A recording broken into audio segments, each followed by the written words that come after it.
Soy Oscar Maya Corzo. Soy bibliotecólogo y trabajo en la Biblioteca Dr. Nicolás León de la Facultad de Medicina de la UNAM.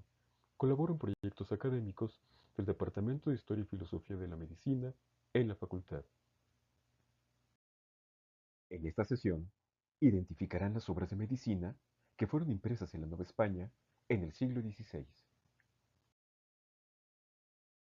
Haremos un breve recorrido por el mundo académico de esa época, a partir de la introducción de la imprenta y la creación de la Facultad de Medicina en la Real y Pontificia Universidad de México, lo cual trajo como consecuencia la edición de libros de medicina en la segunda mitad del siglo XVI. Vamos a nuestro viaje por la historia.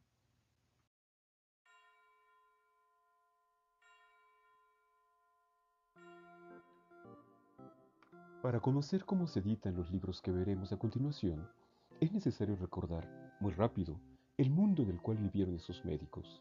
Antes que nada, estaban en el primer virreinato establecido en América. Aquí llega la primera imprenta del continente y estarán relacionados con la Universidad Real y Pontificia o con el Protomedicato, instituciones fundamentales para la enseñanza y práctica de la medicina.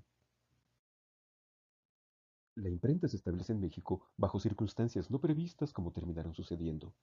La licencia estaba a nombre de Johann Kronberger, editor asentado en Sevilla. Él no puede viajar al Nuevo Mundo y le encarga a Juan Pablos, su impresor, se adelante y establezca el negocio. Este lo hace. Kronberger muere en 1540. La imprenta queda a cargo de Juan Pablos y en 1547 pasa a ser de su propiedad. La Real y Pontificia Universidad, si bien se establece en 1551, no será hasta 1553 cuando comiencen los cursos regulares. Medicina es una de las facultades con la cual se funda, aunque no estará funcionando regularmente sino hasta la década de 1570 con el establecimiento de la Cátedra de Prima. La educación de los médicos en el siglo XVI es una herencia de la formación medieval. Sin embargo, como corresponde al Renacimiento, hay una nueva lectura e interpretación de las ciencias con un énfasis notable en la tradición médica hipocrática y galénica, las cuales se estudian con atención, se actualizan y se enseñan en las universidades españolas y sus colonias. En el fondo antiguo de la Biblioteca Autor Nicolás León tenemos obras de Hipócrates y Galeno editadas en el siglo XVI. Ahora, ¿sobre qué escribían estos profesionales de la medicina en ese siglo? Evidentemente, de medicina, y también de cirugía, aunque esas disciplinas en esa época marchaban una al lado de la otra, bien separadas. Y también escribían sobre los nuevos descubrimientos botánicos, zoológicos, encontrados en los nuevos territorios que van conquistando los europeos. Los primeros textos que se relacionan ya con la enseñanza y la edición de libros médicos son el Libellus de Medicinalibus Indorum Herbis, el más que famoso Códice de la Cruz Badiano, y la Física Speculatio de Alonso de la Veracruz, que no es un libro sobre medicina, pero aborda algunos temas médicos. De esto no trataremos, sino en otra ocasión. El primer texto médico, de hecho científico, que se edita en América es la Opera Medicinalia de Francisco Bravo, un libro erudito escrito para los cultos públicos educados en las universidades de la época que pueden leer, discutir y reflexionar en latín. Bravo es un destacado médico y académico de las últimas décadas del siglo XVI novohispano. La Suma y Recopilación de Cirugía es otro de los grandes textos editados en la Nueva España. Alonso López de Hinojosos, cirujano, es casi la antítesis académica de Francisco Bravo, aunque López de Hinojosos se destacó como un notable profesional con un destacado perfil académico. Su obra es tan importante que tendrá una segunda edición a finales del siglo XVI, cosa que no era nada común en la época. Con Agustín Farfán tenemos también a uno de los grandes médicos y académicos de su momento. Su tratado breve de anatomía y cirugía se convirtió también en uno de los grandes libros de medicina del primer siglo novohispano. Se editó con sumo cuidado y tendrá una segunda edición a fin de siglo y una tercera al inicio del siguiente. La primera parte de los problemas y secretos maravillosos de las Indias fue la única que se publicó. La segunda nunca tuvo lugar.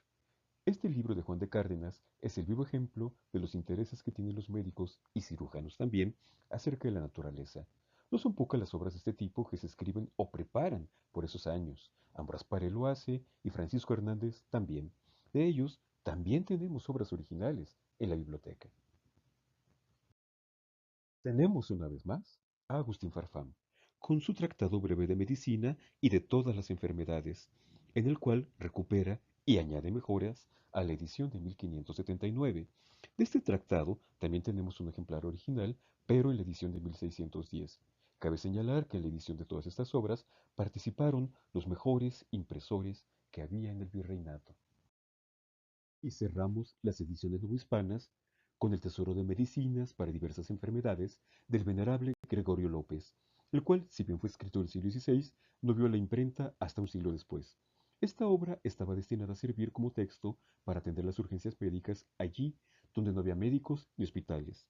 Eso lo hizo un libro muy importante para la divulgación médica.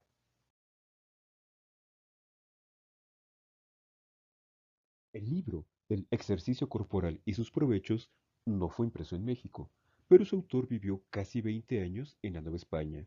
Aquí hizo carrera y se relacionó con el mundo médico del virreinato antes del establecimiento de la Real y Pontificia Universidad de México. Esta obra de Cristóbal Méndez es considerada la primera en el mundo dedicada a los beneficios del ejercicio para la salud. Sin duda, fue un texto visionario y muy adelantado para su época. Y cerramos con dos autores que figuraron entre los más ilustres médicos de la España del siglo XVI. Nicolás Monardes prepara su historia medicinal con las notas y noticias que le llegan de América. En cambio, Francisco Hernández encabeza la primera visita científica de un europeo al continente, con el propósito de conocer las plantas y animales empleados con carácter y propósitos curativos. Esto lo lleva a preparar extensas notas y reflexiones que no verán la luz en forma de libro, sino en los siglos XVII y XVIII. De Hernández tenemos la edición del siglo XVII. Cerramos aquí y nos veremos muy pronto con otro video de historia, libros y medicina.